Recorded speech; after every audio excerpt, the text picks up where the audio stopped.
If you are a greater Bostonian, you live in one of the most interesting cities in the world, filled with some of the most interesting people. A person of interest could be anyone. The person need not be among the rich and famous, although being rich and famous does not exclude someone from this title. A person of interest is someone, anyone, with an interesting story. In each episode, we will interview a person whose life has had its dramas. It could be you. You are probably an interesting person. You have undoubtedly had a life filled with dramatic moments, both big and small. If you would like us to interview you, please contact us. If not, please listen to your neighbors, friends, and community members that we interview and be inspired by the wonders of their life stories. And now, for our episode. Nobody who knows his story would say that Omar Williams has had an easy life. His mother, a Jamaican immigrant, raised him in a tough love tradition that she had experienced herself. But young Omar needed love to balance this discipline. He developed a negative attitude. He lacked trust and pushed away potential friends, teachers, and possible mentors. Having experienced homelessness and failures at school, Omar started to get into trouble, and that trouble led to his spending 19 years in jail. This podcast is about how Omar sunk to the bottom and was able to redeem his life. I don't know if you're really comfortable, but if you could tell us about the incident that basically got you into trouble and to jail. Yeah, I could talk a little bit about it. I came to Massachusetts roughly 1993, towards the fall of 1993. I was out here for about a year and was living in various places. I wasn't stable, so what that basically means is that I was staying with friends here and there. We were doing a bunch of stuff that was illegal that we weren't supposed to do, and when you have that type of situation with a lot of people involved, things just don't work out the way it's supposed to work out. And so there was an argument that happened one day, and words were exchanged, and next thing you know there was a fight, and guns were involved, and I ended up shooting a guy, and so I went to prison for that for quite a long time. Before you got into legal trouble, where did you see your life going? What aspirations did you have? I wanted to be an actor. I grew up in New York. I grew up in Brooklyn. My mom, she worked in the hospital for much of me growing up, and she did a lot of community stuff as well. My life I saw in heading towards down the road of entertainment, and I did a lot of plays for church. My mother kept me in church. I was active in church.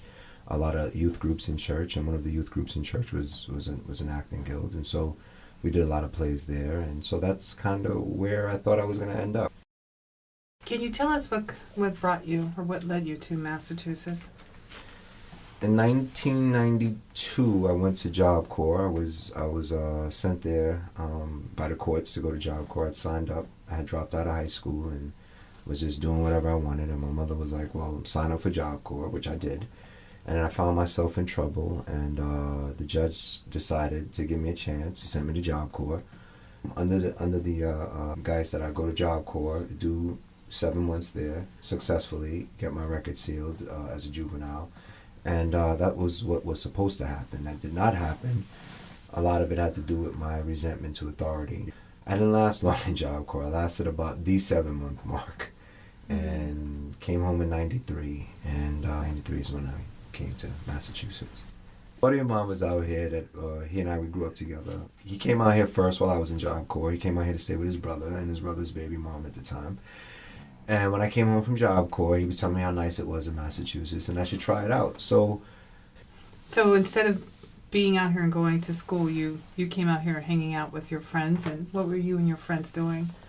Same thing we were doing back in New York. We were in the streets, we were partying, smoking, drinking, I mean, I gotta say I grew up like any other teenager, probably in that era, in the 90s. In the 90s, yeah. Yes. So, it was definitely easy to get involved in that stuff, just because if your friends was involved with it, then you were involved with it. Right. And it was easier to do that than to say no, So, yeah. And then you transitioned to selling drugs? Yeah, at some point, when you're a teenager, you realize everything costs money. So, yeah, when you're smoking and you're partying and your friends are driving cars, you want to drive cars too. You want to, you want to spend money too. And so, that's what kind of led to that. Yeah, definitely. And it was easier. The thing about selling drugs is it's easy. The hard part is when you get caught and you go to prison. Was that what led to you getting into legal trouble? It was part of the reason. When that aspect of life is presented to a young kid, they don't realize a lot of the pitfalls that come with it, the dishonesty. That's tough. It's tough because you're gonna find yourself involved in something that you don't want to be involved in. People will try to rob you. People will try to hurt you. I didn't understand that. I could have chosen to walk away, communicate the positive way, to take myself out of a situation that would have helped me probably live a productive life. So looking back on the incident that got you into trouble, do you think your experience, I'll say around the justice system in terms of your trial and your sentence, were fair?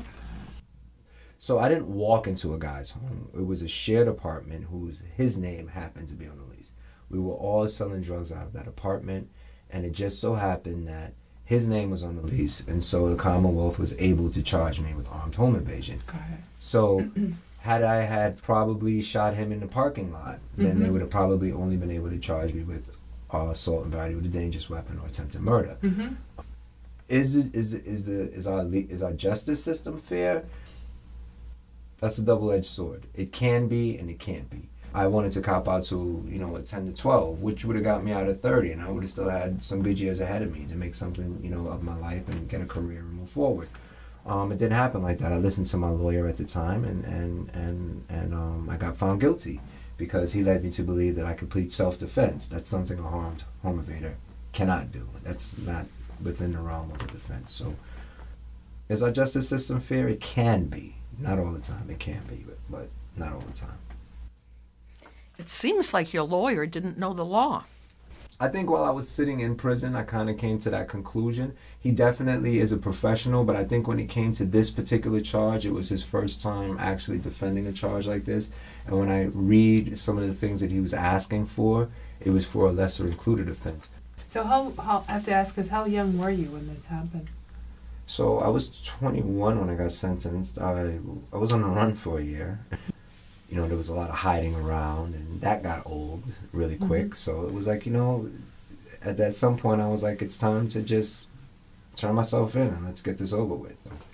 Did you turn yourself in? Is that how you got caught?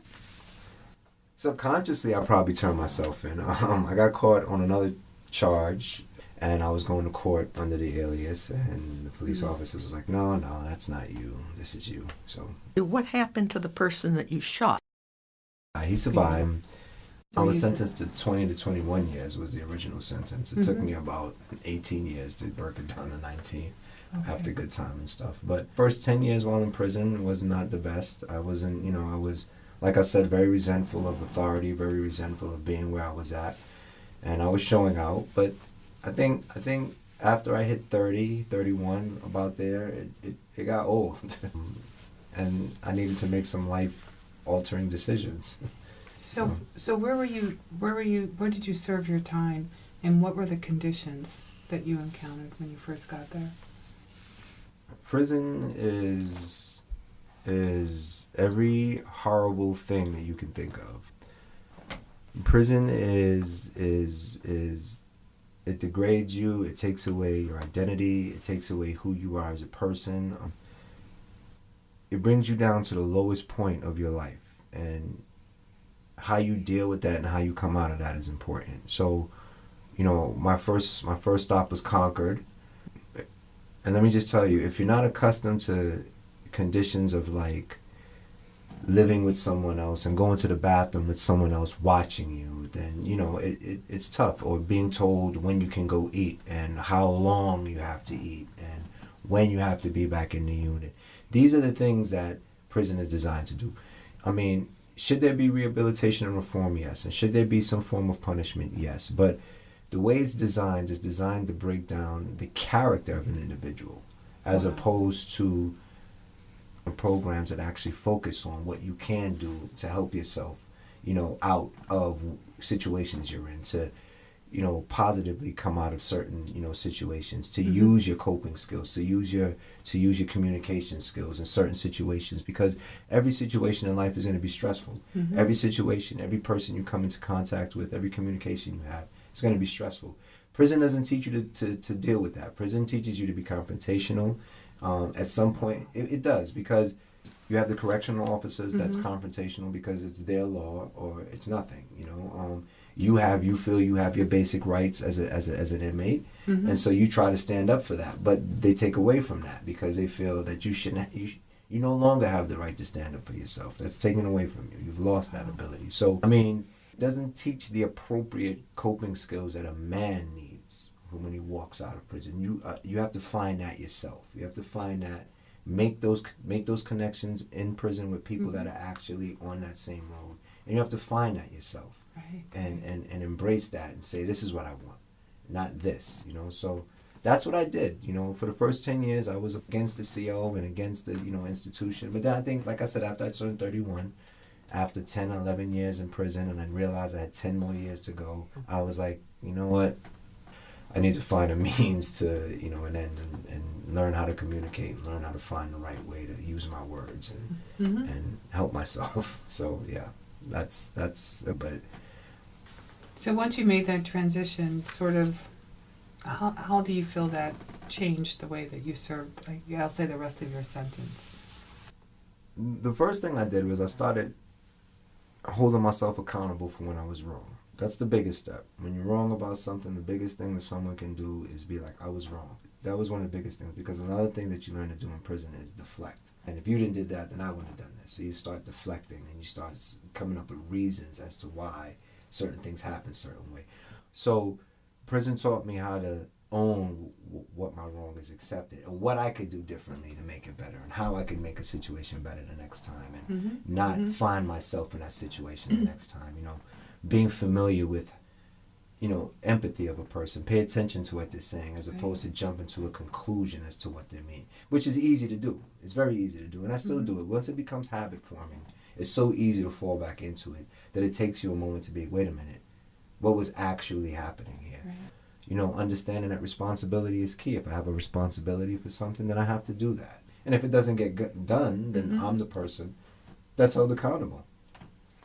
What you're talking about, actually, is maturity that every person in society needs, not just prisoners. And what I wonder is, how did this come to you, that you suddenly became well-balanced and understanding? Prison does, they do have programs. They have anger management programs and violence reduction programs and NA and AA, and they have all these programs. But they also have weight room, they have basketball, they have softball, you have football, you have a day room, you have your TV, you have your radio. And I think at some point you're like, I'm not gonna spend my days in these programs, because sometimes the programs are more book, it's not really geared to the actual stuff that's happening in society, and a lot of people that's teaching it has never been through it. You have to see past that. You have to actually read the stuff and see what the words are saying. So when you start reading, if you take away what the facilitator is trying to tell you and actually read and pay attention to what's happening and understand the words that's in front of you, you can actually apply it to your life. So at some point I was like, well, I have to get involved in a violence reduction program. That's what I did. I got involved in the violence reduction program. And in reading violence reduction program, they would that was one of the biggest things they were always talking about, owning the times when you're wrong, understanding that you are going to be wrong. You're not always right. No one's ever always 100% right. So that's number one. And if you find yourself where you're getting angry in certain situations, recognize those triggers. Is that a trigger for me? Why is that a trigger for me? Why does that upset me so much?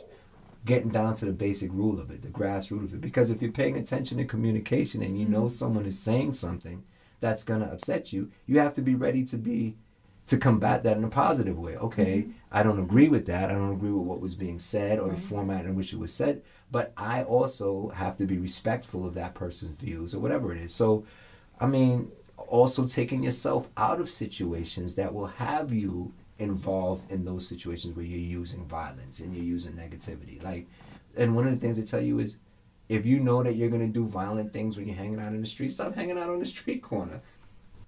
Because like I said, prison is not designed to actually, help you be successful. They do try, but it's not designed that way at all. Because you come out with when you come out of prison, there's so many things that you're not accustomed to. Talking to people, what people's expressions mean, why did that person do that? But I will say this. If you've been in prison for any amount of time, any amount of time, you never want to go back. You never want to go back. And if you come out with that aspect of mind, you're always going to do right. I don't want to go back to that. I was at my lowest point. I don't want to be at my lowest point. I'm not that kind of person. I went through all of that. This is where I am in life. And so this is where I'm going. What was the worst aspect of prison? The locking in, being away from your family. When you have the food, too, as well, probably the living conditions. It was every aspect. There's no one aspect of prison that's the worst. It's all combined. It's the worst aspect. I mean, it's your freedom taken away, and anything that's in it is personified. Anything that they tell you to do, it personifies that your freedom is taken away. It accentuates that. You're in prison. You know it. You feel it every day.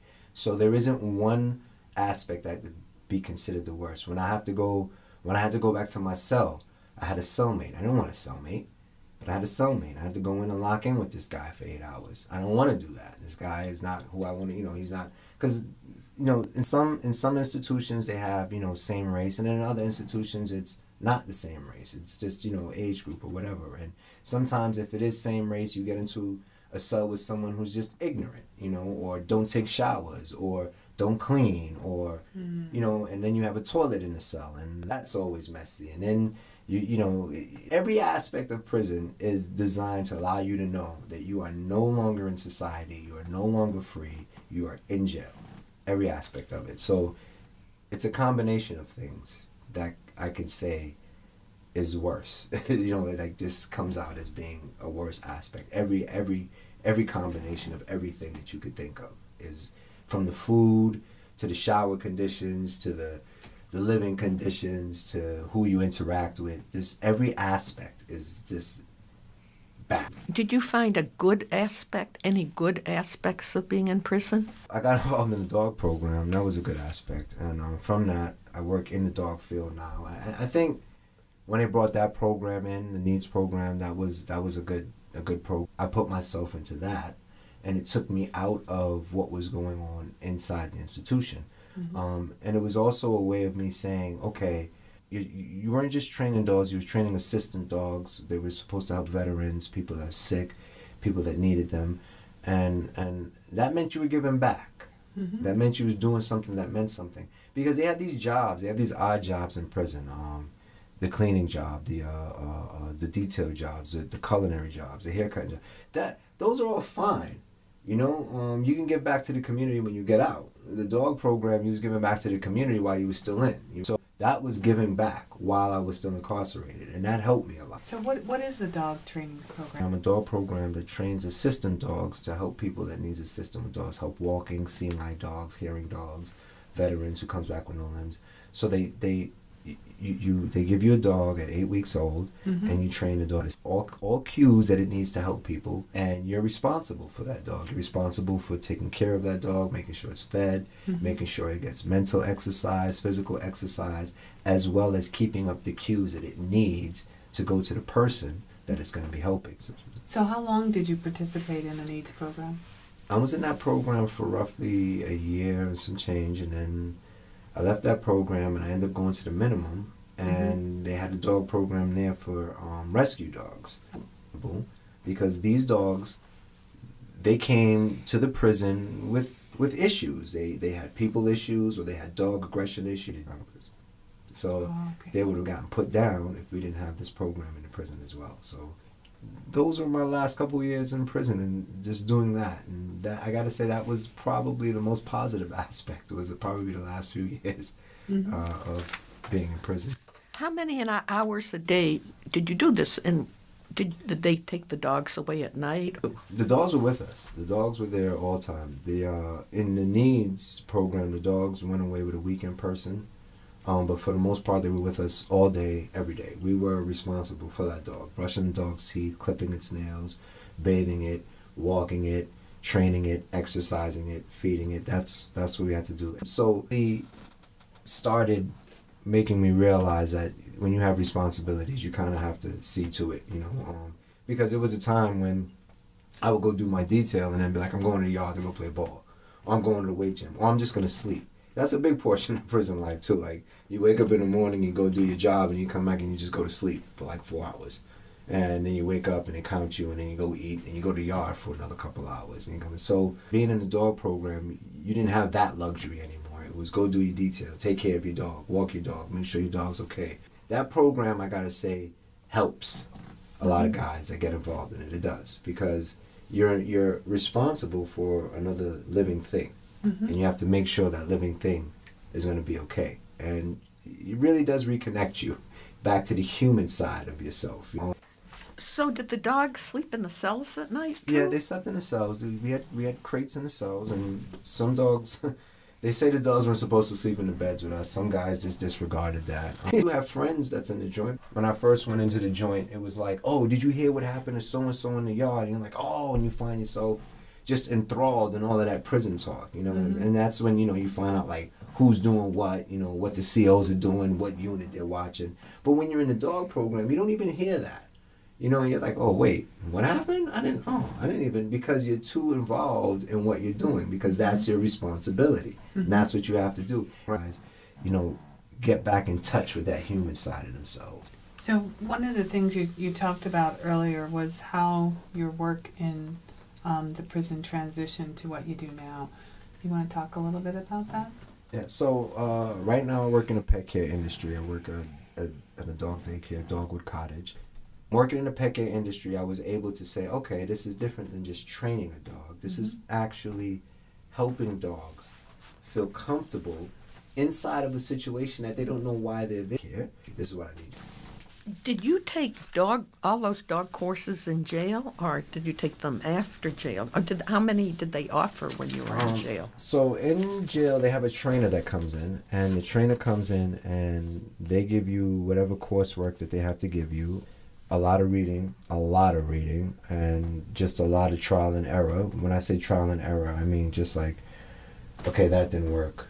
What's the other options I have? Not just like experimenting. It's, if it didn't work, what did I do wrong?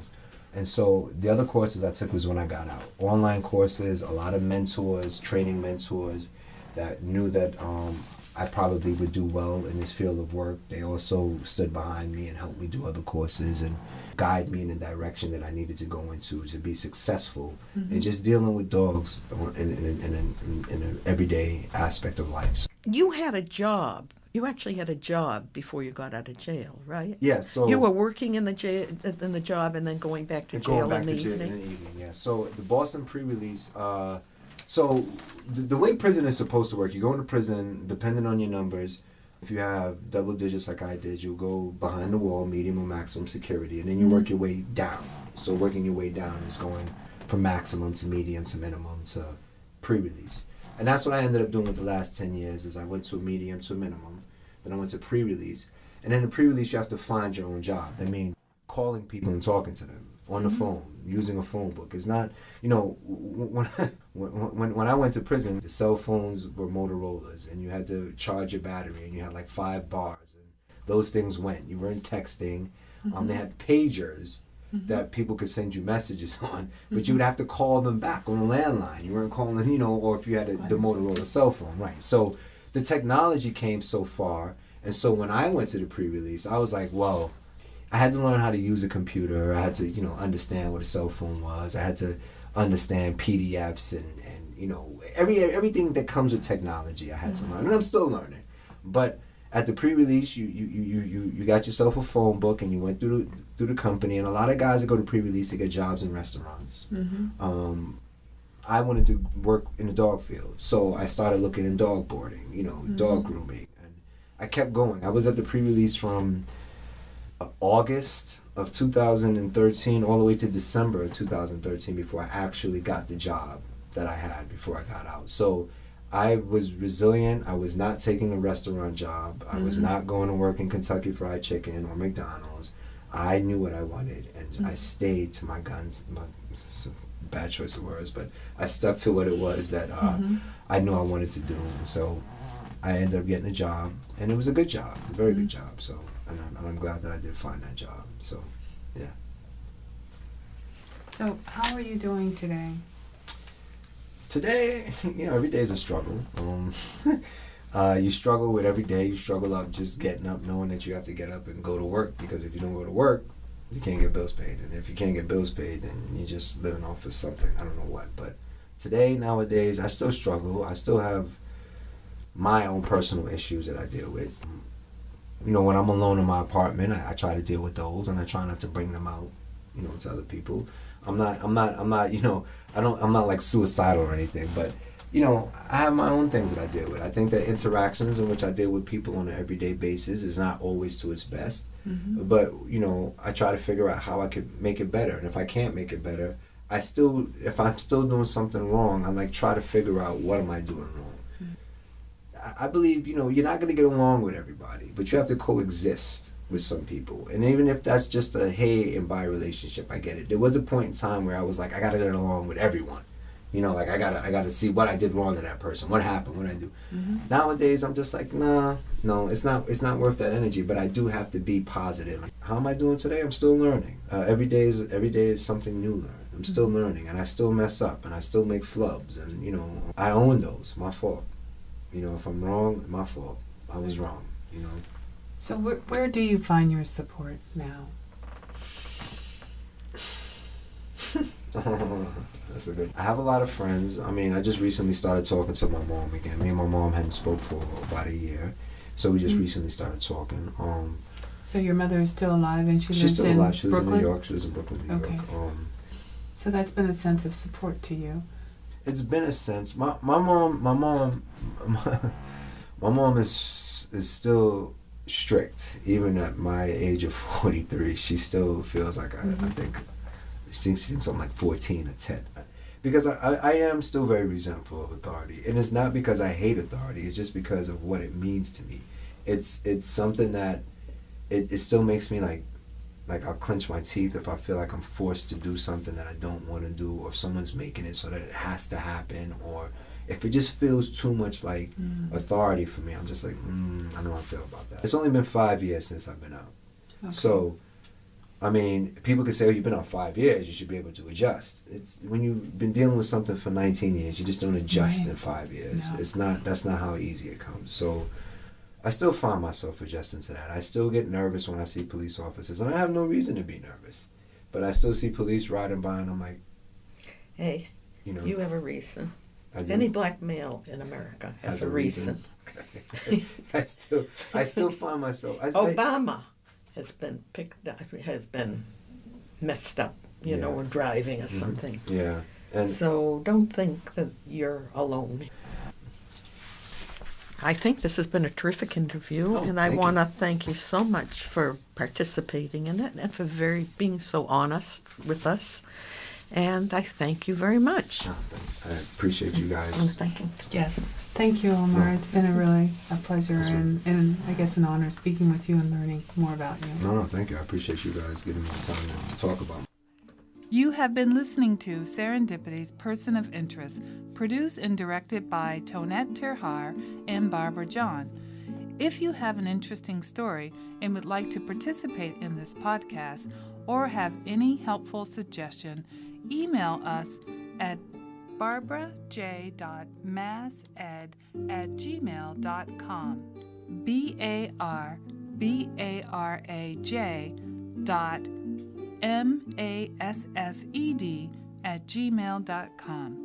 We would very much like to thank our guests and the staff at New TV who are always more than helpful. So until our next episode, we will say goodbye. Thank you for listening.